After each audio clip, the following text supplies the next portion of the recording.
नमस्कार, आप देख रहे हैं एनबी न्यूज और मैं हूं आपके साथ विकास मलिक। शुरुआत करते हैं बुलेटिन की।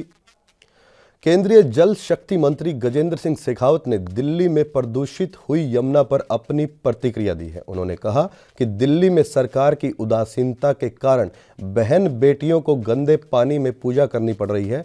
इसी के साथ उन्होंने और क्या कहा, आप भी सुनिए।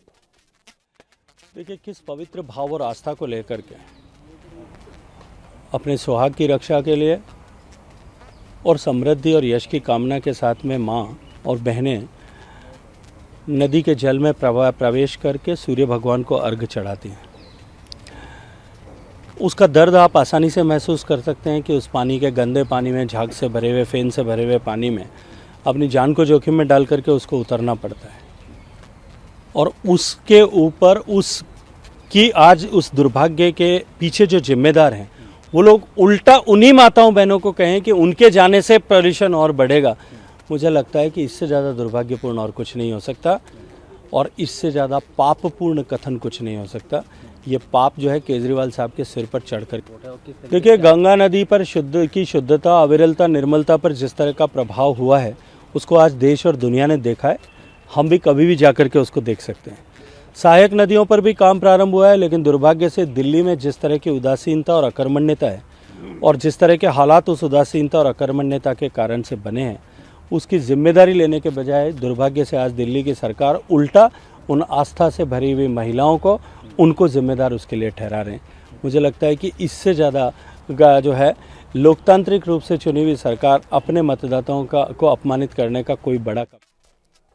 वहीं आगे बढ़ते हैं। Consumer intelligence company brand watch ने साल 2021 के लिए ट्विटर पर 50 सबसे प्रभावशाली लोगों की सूची जारी कर दी है।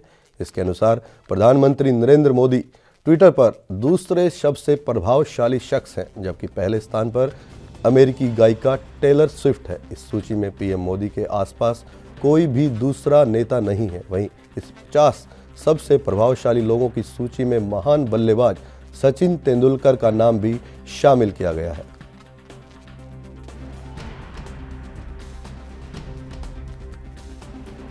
तो प्रधानमंत्री नरेंद्र मोदी की लोकप्रियता आप देख सकते हैं कि लगातार किस तरह कभी टाइम मैगजीन, कभी और दुनिया की जो बड़ी बड़ी मैगजीन है, दुनिया की बड़ी बड़ी रेटिंग एजेंसी है, उनमें प्रधानमंत्री नरेंद्र मोदी लगभग टॉप पर ही रहते हैं। और आज भी एक ये जो खबर आई है, consumer intelligence company brand watch ने सबसे प्रभावशाली लोगों में जो सूची जारी की है, उसमें प्रधानमंत्री नरेंद्र मोदी दूसरे नंबर पर रखे गए हैं। पहले नंबर पर टेलर स्विफ्ट है। सचिन तेंदुलकर को भी पहले 50 लोगों में शामिल किया गया है।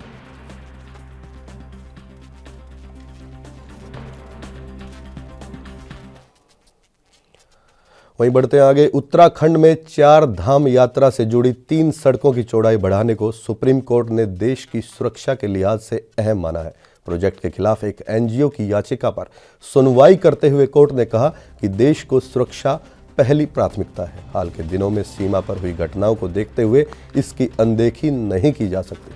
कोर्ट ने कहा कि हम नहीं चाहते कि भारतीय सैनिक 1962 के हालात में हो, लेकिन रक्षा और पर्यावरण दोनों की जरूरतें संतुलित होनी चाहिए।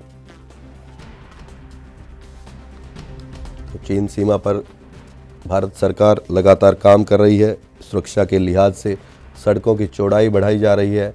सेना के लिए भी एक अहम काम है, क्योंकि जिस तरह लगातार चीन भारत को निशाने पर और आपसी एलएसी पर तनाव की घटनाएं सामने आती हैं, उस लिहाज से भारत ने अपनी तैयारियां बताई हैं और सुप्रीम कोर्ट को ये जानकारी दी है कि सड़कों की चौड़ाई सुरक्षा के लिहाज से बढ़ाई जा रही है।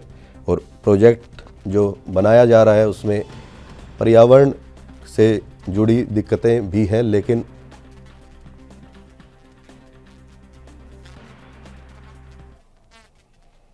बुलेटिन में खबरें और भी हैं। फिलहाल वक्त एक ब्रेक का है।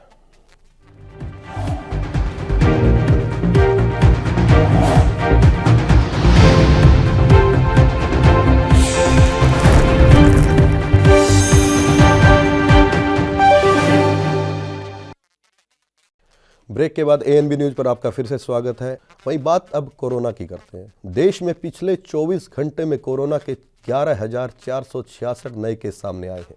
सक्रिय मामलों की संख्या में रिकॉर्ड गिरावट आई है। देश में फिलहाल सक्रिय मामलों की संख्या 1,39,683 है, तो पिछले 264 दिन में सबसे कम है। वहीं बीते 24 घंटे में महामारी से 460 लोगों की मौत हो गई है।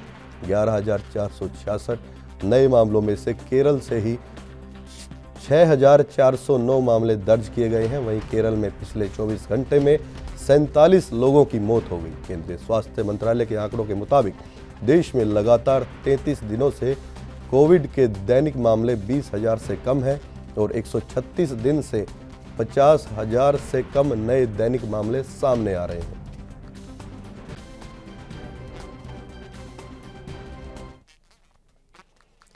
वहीं दुनिया के 66 देशों ने भारत की दोनों वैक्सीन को मान्यता दे दी है। दुनिया भर के देश भारतीय कोविड टीकाकरण प्रमाण पत्र को मंजूरी दे रहे हैं।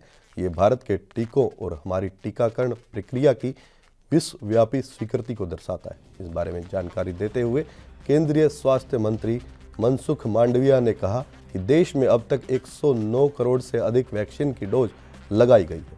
हर घर दस्तक के माध्यम से सभी स्वास्थ्य कर्मी घर घर जाकर वैक्सीन अभियान चला रहे हैं। इसके अलावा हमें खुशी है कि 96 देशों ने भारत की दोनों वैक्सीन को मान्यता दी है। WHO ने अब तक 8 टीकों को EUAL में शामिल किया है। WHO ने कुछ दिनों पहले कोवैक्सीन को मान्यता दी है। उन्होंने बताया कि इन देशों की जानकारी कोविन ऐप के जरिए ऑनलाइन प्राप्त की जा सकती है। बता दें कि 96 देशों में Canada, America, Britain, France, Germany, Belgium, Ireland, Netherland, Spain आदि देश शामिल हैं।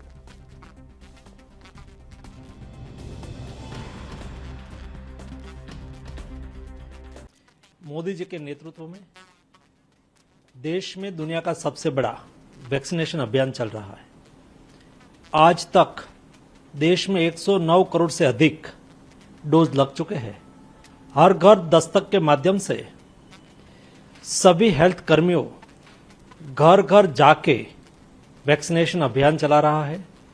उसमें स्वैच्छिक संस्थाएं भी जुड़ रही है, पॉलिटिकल पार्टियां भी जुड़ रही है और वैक्सीनेशन अभियान तेज गति से आगे चल रहा है।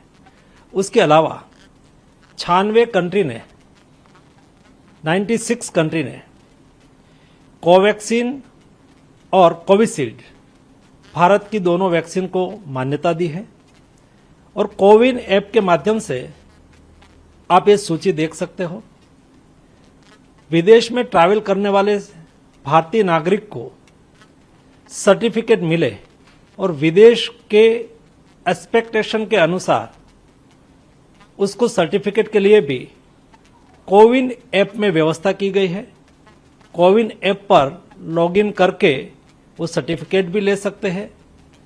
अगले दिनों में और कंट्री में भी भारतीय वैक्सीन को मान्यता मिले, इसलिए हेल्थ और विदेश मंत्रालय।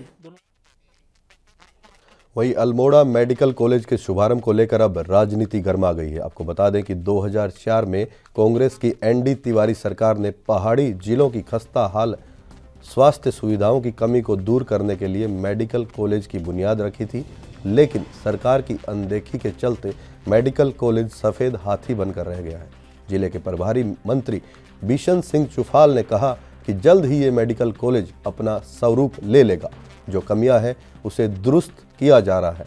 वहीं कांग्रेस नेता और पूर्व विधायक मदन सिंह बिष्ट ने मेडिकल कॉलेज पर सवाल उठाते हुए कहा कि जब बीजेपी सरकार ने मेडिकल काउंसिल के नियमों और उसकी प्रारंभिक नियमावली के लिए गंभीरता से कार्य नहीं किया है, तो ऐसे में इसके शुभारंभ का दावा कर बीजेपी जनता को गुमराह कर रही है।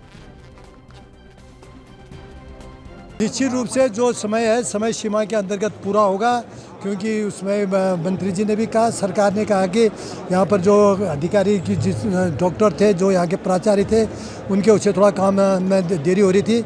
अब अधिकारी जो थे प्राचार्य ठीक आ गए समय पे। ये हमने ही स्टार्ट किया था कांग्रेस की सरकार ने, और कांग्रेस की सरकार ही इसको बनाएगी, क्योंकि ये तो इन्होंने तो कुछ भी नहीं किया, 4 साल में सिर्फ वादे किए। मैं कहता रहा हूँ इन्होंने तो फीस अब भरी है जाके, और इन्होंने तो अप्लाई तक नहीं किया हमें मेडिकल कॉलेज के लिए। जब अभी सरकार ने अप्लाई करे, हमने अब फीस भर दी है 22 और 23 के अंदर। जो अभी मैं देख रहा था मेडिकल काउंसिल ऑफ इंडिया की जो आई थी, मेरे पास उसका लेटर।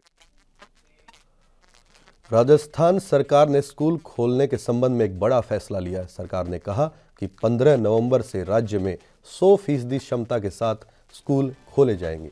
राज्य में दोनों सरकारी और निजी शिक्षण संस्थान 15 नवंबर 2021 से फिर से खुलेंगे। सरकार ने राज्य में कोविड-19 की स्थिति में सुधार के कारण फिजिकल कक्षाओं को फिर से शुरू करने का फैसला किया है।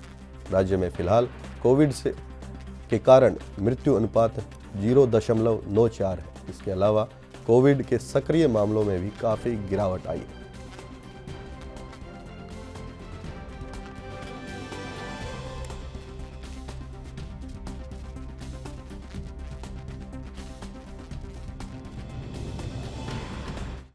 फिलहाल मेरे साथ इतना ही। आप देखते रहिए ANB न्यूज।